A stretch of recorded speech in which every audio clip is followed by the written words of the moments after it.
Namaste, Jai Hind, and welcome to this edition of The Right Stand. I'm Anand Narsimhan. It's 10 days since Ayatollah Khamenei was bombed. And now, within 10 days, they now have elected another supreme leader, and it is his own son, Syed Mojtaba Khamenei. Now, he will be making all the important decisions regarding the war, although the US is refusing to accept him because Donald Trump believes he needs to have a say on who is going to be Iran's new leader and who's going to be governing that country. The US has already threatened to interfere in the election of the new leader, but Iran ignored these statements and elected its own supreme leader. Mojtaba Khamenei, son of former supreme leader Ali Khamenei, Ayatollah Ali Khamenei, is a powerful behind-the-scenes figure in Iran, closely tied to the IRGC and the security apparatus. He's long seen as his father's political gatekeeper, and he has been linked to the hardline factions and was sanctioned by the US in 2019. Now, who's he? He's a cleric who's son of Ali Khamenei. He's Iran's late supreme leader, Ayatollah Khamenei, but he has still not held any major government or formal executive position, this person. Now, long-term role in the office of the Supreme Leader, he's not held. He's managed. He has actually influential, informally, long-term role in the office of the Supreme Leader is something that he has had. He's managed much of the administration around Iran's authority, top authority. But he has not officially been in an administrative position. So will that actually help him, or actually does that make him vulnerable to the opinions of the powerful hawks within the IRGC? Was he indicated by the IRGC to become to be perhaps elected? Because usually within Iran, the supreme leader, there is no dynastic continuity that is given. It is the next most eligible leader, which the Council of Experts of 88 members, they decide. Now, the elevation of Mojtaba Khamenei, you can see the pictures coming in from the streets of Tehran, braving the bombings and the attacks. There's a huge outpouring of people on the streets who want to celebrate the election of their supreme leader. Now, he's a new supreme leader.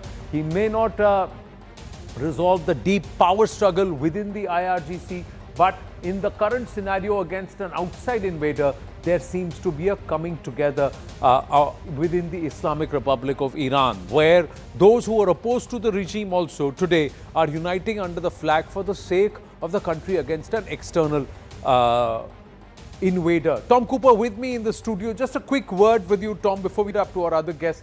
Is Mojtaba Khamenei, should he be seen as a supreme leader or someone who is now going to perhaps be controlled by some entities within the IRGC? It's a very good question, Anand. I would say he is highly experienced as the chief of staff of his father. He was in charge of the anti-protesting campaign in 2009, which was smashed in force, in blood. So he's not inexperienced, and he's well connected and influential enough to hold his own.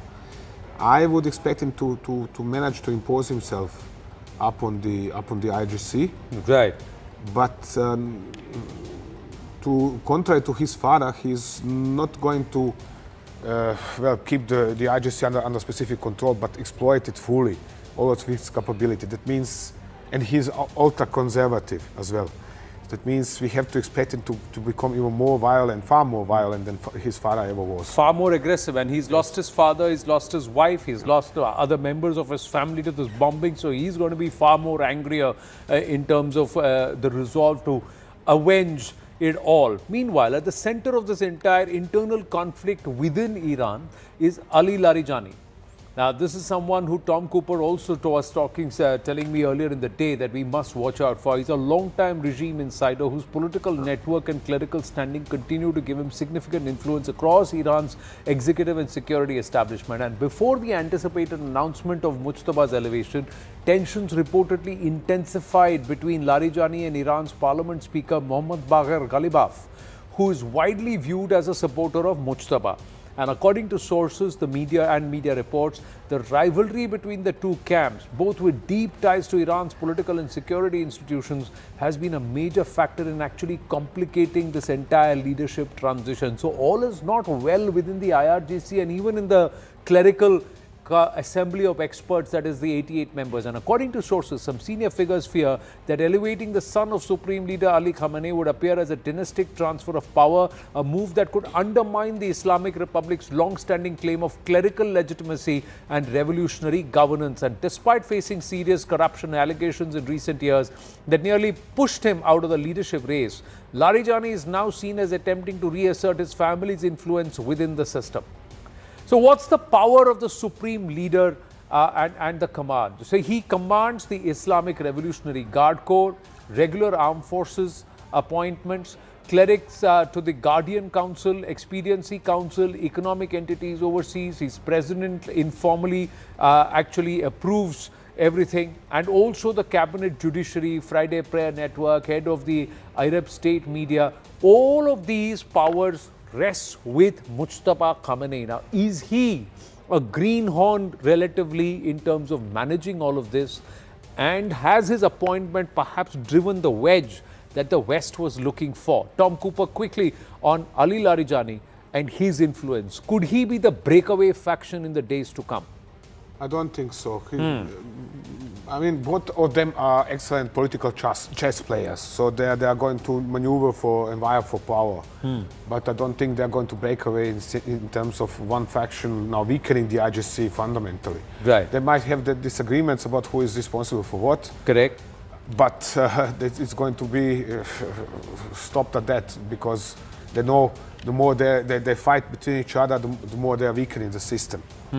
But there is also this entire aspect of power, and the moment dynastic politics creeps into a religious system, there are going to be those who will not agree, and they will say that I have given my years of service, and if this is not going to happen, I'm going to perhaps make a deal with the devil going forward. That is sorted out in very brutal manner in Iran. Either you are dead or under house arrest, and that's it.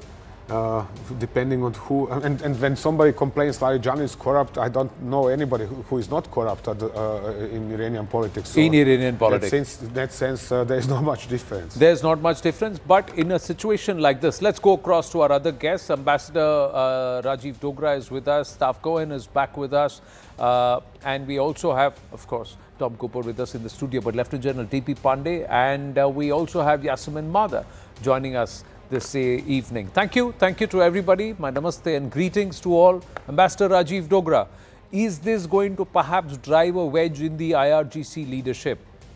In the coming days, will one of them break away? You did use the term greenhorn, and I was reminded that Obama was a greenhorn when he got the presidency. So was, relatively speaking, Clinton, and so was our own Indira Gandhi. So, greenhorn does not mean that he will make blunders. Trump is the person who, despite his first term in presidency, has started with blunders. So, I don't think inexperience or not being in power already should be held against Mojtaba. The second thing is that he was the son of the supreme leader who ruled Iran for many years.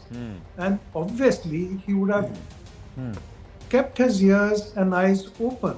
So the chances are that he will perform reasonably well, despite Western propaganda against him, saying that he has a 50 million pound house in London and he transferred $20 million to Dubai before the war began. Now, that kind of a dark deal in oil trade has been held against Iran. But we must warn ourselves against excessive listening to Western propaganda. Let me give you another example. Right. By Western propaganda, 165 children did not die in Iran. By Western propaganda, they were not the ones who were hit at the British base in Cyprus, and so on. But Iran, on the other hand, has kept its, obviously it is also dealing in propaganda, but it has kept its words very carefully managed, especially with people like Larijani, who some people say is conspiring against Mojtaba or has bone to pick with Mojtaba, Right. or the foreign minister. Both Larijani and the foreign minister have been extremely balanced, very careful in their statements. So I think any Western propaganda or any Western statements coming out, including from the media, need to be sieved through a fact check. Right, but that fact check also has to consider that for the first time in 8 days, there was confusion within the Iranian ranks with Masoud Pezeshkian, the speaker, all of them coming out with different statements with respect to countries in the Middle East, and one of them having to retract their statement, Ambassador Rajiv Dogra. It's the first signs, we don't have any, agenda or not falling to any propaganda either way. But the Iranians will also be worried. The IRGC perhaps is at its most vulnerable and weakest at this point. And yes, people have come out to show, but are these the actual numbers? Because Iran, there is about 8 to 10 million Iranians who are not in Iran right now. There are so many people who are within Iran itself who are now currently not coming out because they know this is not the right time. All this mobilization is happening in Tehran. The Iranians have not been able to do a proper funeral or burial of their previous supreme leader in Mashhad. So this is all something which you have to observe and also note. Tom Cooper, and then I'll go to the others. Yeah, fair points to make. Yes, partially. But on the other hand, don't forget that Pezeshkian is actually unimportant from point of view of Larijani and Mojtaba. He does not matter. He might be president, whatever, and so on, but that is like he is a mayor of Tehran and they are the supreme leader of the Islamic Revolution. This is an entirely different world. So you say someone like Masoud Pezeshkian doesn't matter. Yasemin Mother, how would you want to read the situation within Iran? The choice of the supreme leader more emotional than rational, and they are themselves moving away from their own self-created regime rulebook. It's not just that, it's unprecedented because Khamenei had actually said he didn't want his son to succeed. There is written documents saying that he didn't want his son. I think what has changed is his assassination has created the sentiments that paved the way for people nominating Mojtaba. There is a lot of sentiment in that rather than rational thinking. My understanding is that he was injured in the attack on the house. Yesterday, the Council of Guardians said there are practical reasons why they will delay their decision, and then they did give their decision.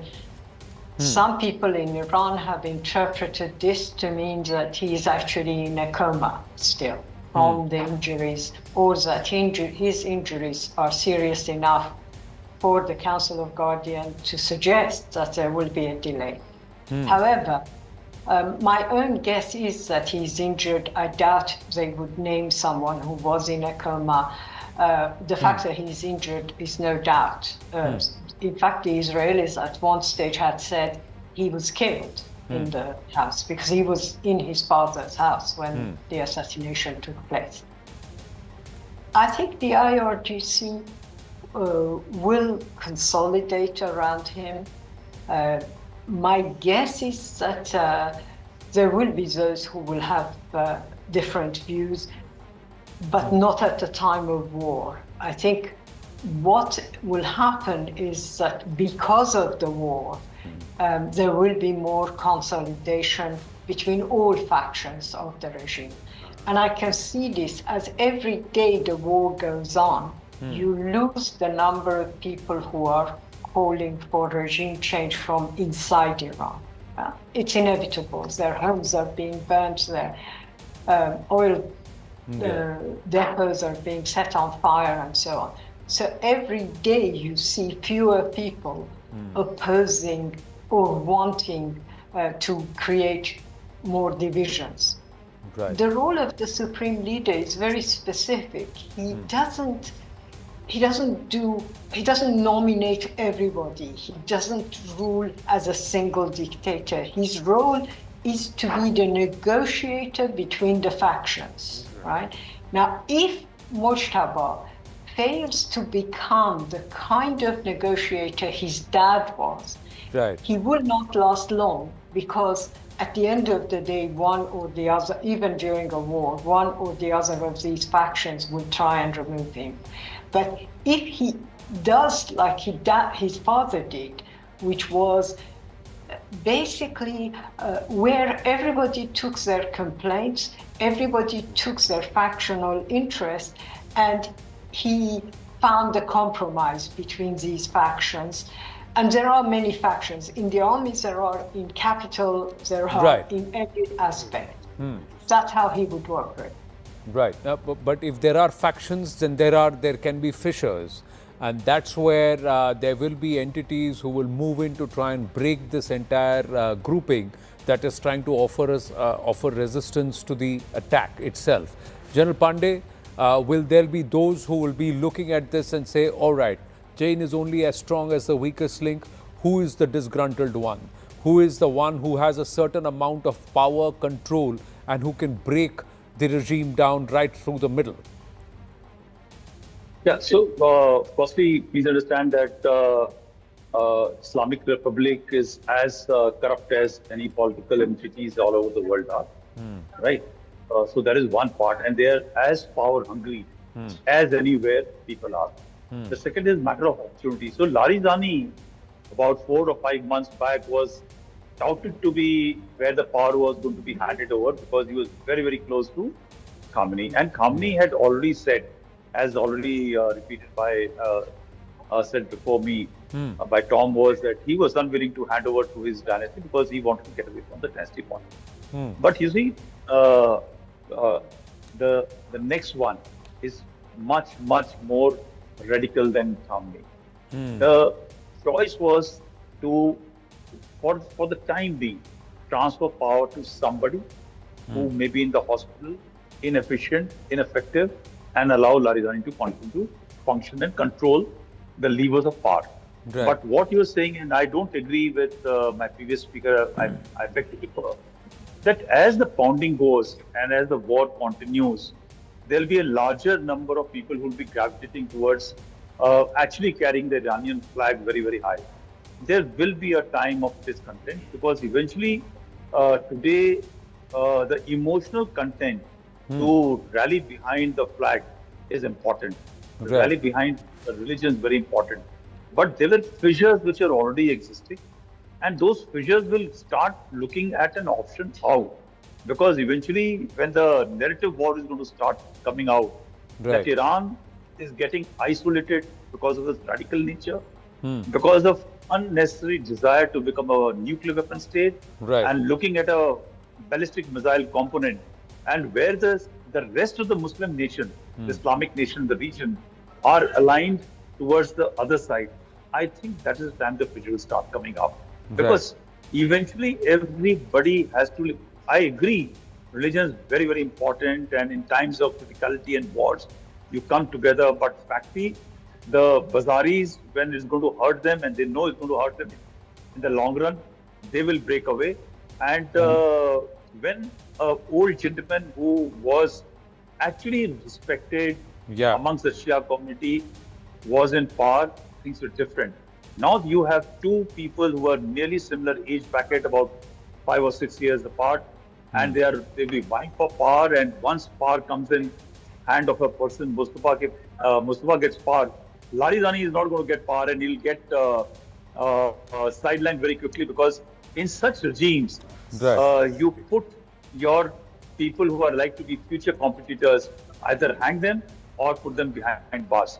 So Larijani also knows that his desire to come and his old master, what he wanted him to become, will be going out of his hand. So I think there will be a challenge. It is not going to be so easy.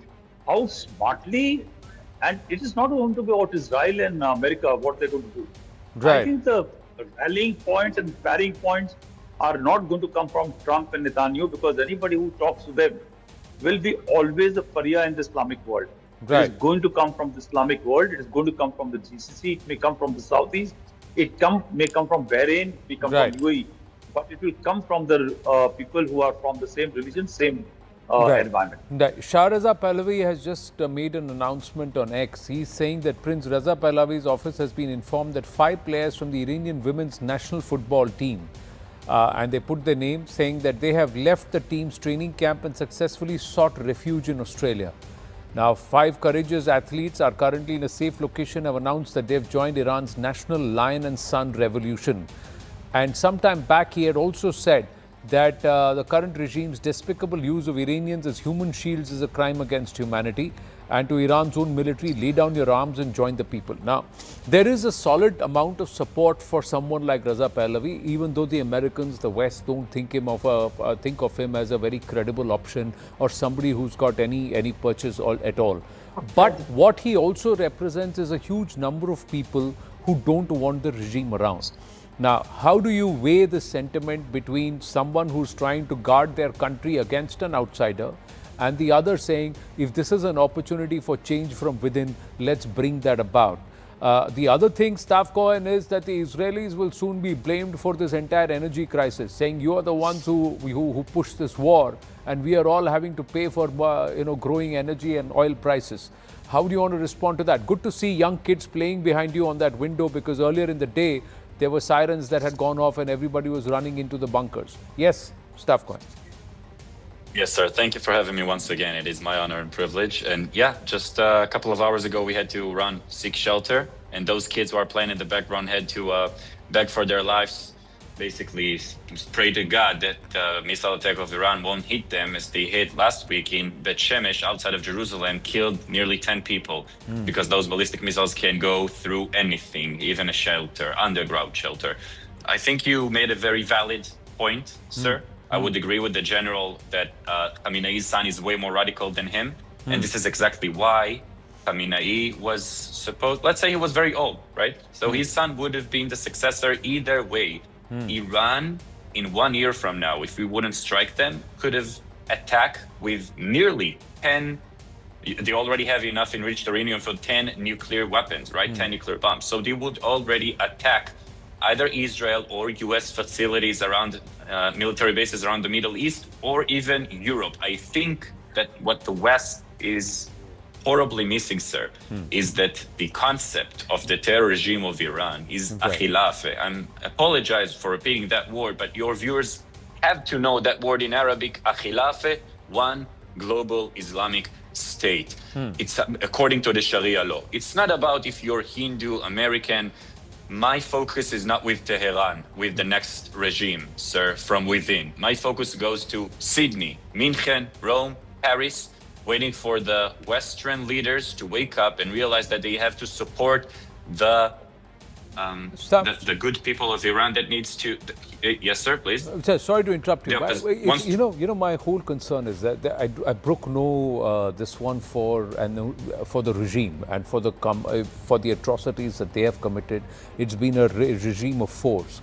But whenever this whole thing about they would have 460 kilograms of enriched uranium, they can make 10 nuclear bombs, etc., this sounds very much like the narrative that was spun around Iraq. Where is the proof is a question many would ask, Staff Cohen. There's been no naya paisa of proof that they had enriched. That they had enriched. It's not convinced the world. In terms of ballistic missiles, death to Israel, okay, because there is that video proof of the clock tower and the timeline 2027, Khamenei blessing it. You could still give a visual cue saying this is happening. And then there are this entire missile tunnels, etc. And we can see that. But when it comes to nuclear enrichment and turning nuclear, the late Khamenei himself had issued a fatwa that you will not go nuclear. So how can, when he was still alive, how could they go nuclear? That's a question. Sir, there's no proof about it. Yeah, unfortunately, I know terrorists like Khamenei all too well. I've been fighting for the past 12 years in all of their proxies, all of the fronts of Israel, maybe except from the Houthis, which are too far away for me to face them. But I speak their language, I learned their Quran, I faced them in the battlefield, I shot at them, they shot at me. Most people that you will ever interview have never faced a single terrorist in their lives. I've been fighting them. 12 freaking years, sir, excuse me for my French. They killed my friends. I've buried 7 friends. Since October 7th, I shot terrorists. They shot at me. I know them. I know how they think. I know how they act. I know what they want. And what they want is to kill every single person that is not willing to convert to be a radical Muslim, not just Muslim. These days, Muslim, it's not enough. I remind you, sir, that ISIS in Syria murdered Muslims for not knowing how many vows they have in a single day of one prayer. And this is when they chopped off their heads.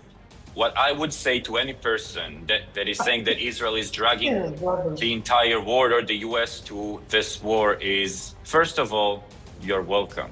You're welcome for us fighting your war. You're welcome for us burying our own people, our own citizens and soldiers in Mount Herzl in Jerusalem to save your life. Because guess what? Whether you recognize it or not, everyone's lives are under immediate danger, threat due to the Iranian terror regime, sir. And may I disagree with you? Only about one thing. Yes, please. They already had enough, according to according to Iranian scholars as well, and the opposition's reports. They already had enough enriched uranium to do whatever they want in 2027, as they promised. In the Middle East, if you want to know what the future holds, all you have to do is listen to your enemies. Just as Sinwar said that he will execute October 7th. So there is a certain grouping that seems to be convinced that Iran was ready to go nuclear and they had enough enriched nuclear, and that is also a sizable number.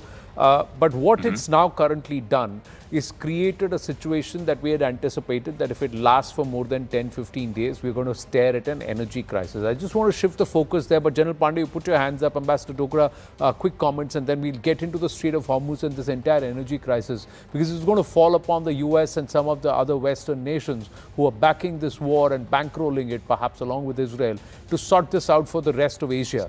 Because all of Asia is going to get sucked into an energy crisis, Asia and beyond, actually. Yes, General Pandey, and then Ambassador Rajiv Dogra. I just want to beg a little from our previous speaker from Israel.